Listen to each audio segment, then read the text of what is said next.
नमस्कार। चलिए आज एक ऐसी जासूसी कहानी की बात करते हैं जो हम सब के अंदर चल रही है। जी हाँ, हमारे खून के अंदर एक ऐसा राज जो हमारी रगों में दौड़ता है। सोचिए, खून चढ़ाना यानी ब्लड ट्रांसफ्यूजन कैसे किसी की जान बचा सकता है और वही चीज किसी की जान ले भी सकती है। सवाल बहुत गंभीर है ना, और इसका जवाब वो हमारे खून की हर एक बूंद में कैद है। तो चलिए इस रहस्य से पर्दा उठाते हैं और देखते हैं कि आखिर हमारे खून के अंदर है क्या। सबसे पहले तो ये समझना जरूरी है कि खून सिर्फ लाल रंग का पानी नहीं है। ये तो हमारे शरीर का सुपर हाईवे है, एक जिंदा जागता ट्रांसपोर्ट सिस्टम जो जरूरी सामान जैसे न्यूट्रिएंट्स और ऑक्सीजन हर एक सेल तक पहुंचाता है। अब अगर हम इस हाईवे पर थोड़ा जूम इन करें, मतलब खून को माइक्रोस्कोप के नीचे रखें, तो दो मेन चीजें दिखेंगी। एक तो है लिक्विड पार्ट जिसे कहते हैं प्लाज्मा, और इस प्लाज्मा में अरबों खरबों सेल्स तैर रहे होते हैं। देखिए, प्लाज्मा तो हो गया वो लिक्विड बेस। फिर आती हैं वाइट ब्लड सेल्स जो हमारे शरीर के सोल्जर्स हैं, इन्फेक्शन से लड़ते हैं। प्लेटलेट्स वो फर्स्ट एड टीम की तरह हैं, चोट लगने पर खून को जमाते हैं। लेकिन हमारी जासूसी का असली हीरो, असली सुराग वो छिपा है लाल रक्त कोशिकाओं में, यानी रेड ब्लड सेल्स, आरबीसीज में। और बस यहीं से कहानी एकदम दिलचस्प मोड़ लेती है, क्योंकि वैज्ञानिकों ने इन्हीं लाल कोशिकाओं की सतह पर एक सीक्रेट कोड ढूंढ निकाला। 20वीं सेंचुरी की शुरुआत में कार्ल लैंडस्टीनर नाम के एक साइंटिस्ट थे। उन्होंने देखा कि अरे, सारी रेड ब्लड सेल्स तो एक जैसी हैं ही नहीं। इनकी सतह पर कुछ खास तरह के प्रोटीन्स होते हैं, और यही प्रोटीन्स तय करते हैं कि ब्लड टाइप क्या होगा। इन प्रोटीन्स को नाम दिया गया एंटीजन। इसको ऐसे समझिए जैसे हर सेल का अपना एक यूनिक आईडी कार्ड हो। हमारा शरीर अपने आईडी कार्ड्स को आसानी से पहचान लेता है। हाँ, ये अपना है। लेकिन जैसे ही कोई अनजान आईडी कार्ड दिखता है, पूरा सिस्टम अलर्ट हो जाता है और उस पर हमला कर देता है। और ये सिस्टम बहुत सीधा साधा है।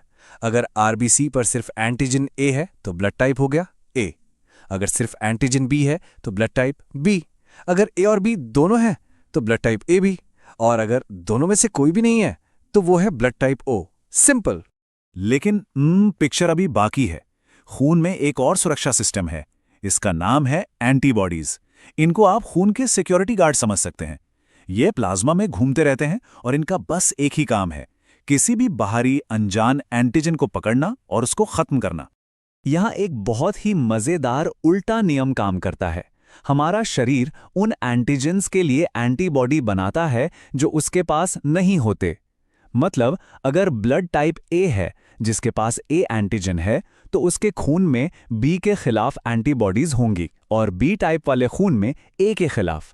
तो सोचिए, टाइप ओ में क्या होगा? हाँ, जिसके पास कोई एंटीजन नहीं है उसके पास ए और बी दोनों के खिलाफ एंटीबॉडीज होंगी।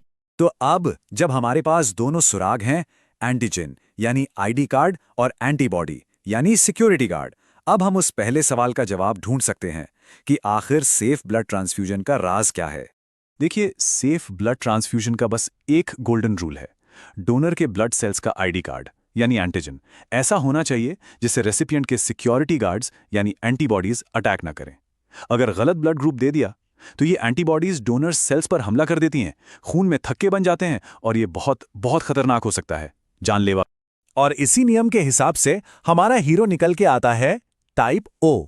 इसे यूनिवर्सल डोनर कहते हैं। पता है क्यों? क्योंकि इसकी रेड ब्लड सेल्स पर कोई आईडी कार्ड ही नहीं है, ना ए ना बी। तो जब ये किसी भी शरीर में जाता है, वहां की सिक्योरिटी गार्ड्स के पास अटैक करने के लिए कोई टारगेट ही नहीं होता, बिल्कुल सेफ। और दूसरी तरफ है सबसे friendly blood group type A B. इसे कहते हैं यूनिवर्सल रेसिपिएंट। ऐसा इसलिए क्योंकि इसके प्लाज्मा में कोई सिक्योरिटी गार्ड ही नहीं होता, ना ए के खिलाफ ना बी के खिलाफ। तो इसको किसी भी टाइप का खून दे दो, ये आराम से एक्सेप्ट कर लेता है। लेकिन ये कहानी सिर्फ हम तक ही सीमित नहीं है ना? ये तो एक जनरेशन से दूसरी जनरेशन तक जाती है। तो चलिए अब देखते हैं कि ब्लड टाइप की ये विरासत यानी जेनेटिक्स के जरिए आगे कैसे बढ़ती है। हम सबको अपने ब्लड ग्रुप के लिए जीन्स अपने पेरेंट्स से मिलते हैं, एक मम्मी से, एक पापा से। चलिए एक एग्जाम्पल लेते हैं। मान लीजिए एक पेरेंट के पास ए और ओ के जीन हैं और दूसरे के पास बी और ओ के। तो उनके बच्चों में क्या क्या पॉसिबिलिटीज बन सकती हैं, देखते हैं। और ये देखिए कितना कमाल का कॉम्बिनेशन है। इस केस में बच्चे का ब्लड ग्रुप कुछ भी हो सकता है, ए बी या ओ, सबके लिए 25% चांस, बिल्कुल बराबर। यही तो है जेनेटिक्स का जादू। अच्छा, अब एक दूसरा केस देखते हैं। क्या होगा जब दोनों पेरेंट्स का ब्लड ग्रुप ओ हो? यहां पर जेनेटिक्स का खेल बहुत ही प्रेडिक्टेबल हो जाता है। क्योंकि टाइप ओ पेरेंट्स के पास सिर्फ ओ जीन ही होते हैं, तो अपने बच्चे को भी सिर्फ वही दे सकते हैं। इसका मतलब साफ है, उनके बच्चे का ब्लड ग्रुप ओ होगा। इसकी 100% गारंटी है, कोई दूसरी पॉसिबिलिटी है ही नहीं। तो देखा, ब्लड टाइप की ये जासूसी कहानी हमें क्या सिखाती है? ये बताती है कि कैसे हमारे सेल्स की सतह पर मौजूद छोटे छोटे से प्रोटीन्स जिंदगी और मौत का फैसला कर सकते हैं। और ये हमें याद दिलाता है कि हमारा शरीर वो तो अनगिनत रहस्यों का खजाना है जो बस सुलझने